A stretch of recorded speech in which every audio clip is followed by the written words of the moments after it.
This is my biggest issue with humans as a whole. The culture would say Birkin bag, all Richard, all this, all that. The going rate for an average Richard meal is what? It's 130, 150. 130. Yeah. We're talking about 130,000, not $130, correct? Yeah, 130. 130,000. Yeah. So as far as, let's go to purses, because the Richard is for the male. Right. How much does a Birkin bag cost? I think they go for like 50 or somewhere around there. 50,000 or 50? 50,000. Everything is in thousands Okay. on the top. Thank you so much. So $50,000 bag, right? What's more important, having a Coach purse that has $50,000 in the bag, or a Birkin bag that is worth $50,000 but only have $50 in it? It's a game. Money's a game. You could have it now, or you could have more later.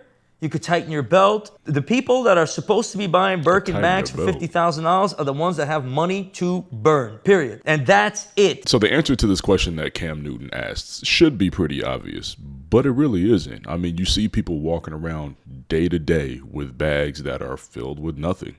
Beautiful handbags, beautiful watches, but there's no substance behind it. Essentially living large with no assets. And this is a crazy way to live. But this is the mindset that proliferates through our culture, where you want to walk around with big iced out fake earrings that everybody knows is fake because they know you live in an apartment with a broke down vehicle, where you got an iced out watch and a chain that's thicker than my arm, simply stating what? That you got money? We know you don't got money. We know you don't move like that. We know you work at UPS. And not that UPS is a bad job, but the annual salary for UPS couldn't buy one Richard Mille. So why are you walking around with fake rocked out ice earrings that should cost you $50,000 when we know you bought it at the mall kiosk? It does nothing for you. This ain't 2000 to 2005 no more, where everybody walking around with big ass t-shirts and iced out watches. The shit is up. Get your mind right, get your money up, and then when you have disposable income, super disposable income, then you can go off and buy something that's real and quality and substance. Listen guys, if you like this video and you want to see more content just like it, make sure that you like, subscribe, and turn on that notification bell so that you get alerts every time I drop a new video. Now, a lot of people who watch my content, just like most people in America, are facing credit challenges and don't really know what to do and don't know where to turn, because you don't want to spend a whole bunch of money trying to fix your credit, but you want a viable option to make sure that you do the best job possible. A few months back, I dropped a brand new platform that will allow you to challenge anything on your credit that's inaccurate, unfairly reported, being reported untimely, or is unverifiable by the credit bureaus. And it will allow you to do it for a fraction of the cost of professional credit repair. I want you to go to beastdiy.com right now and check out your options. If it seems like it might be a good fit, give it a shot. Other than that, I want to thank you guys so much for your support, because I know you can get your credit knowledge anywhere on the internet,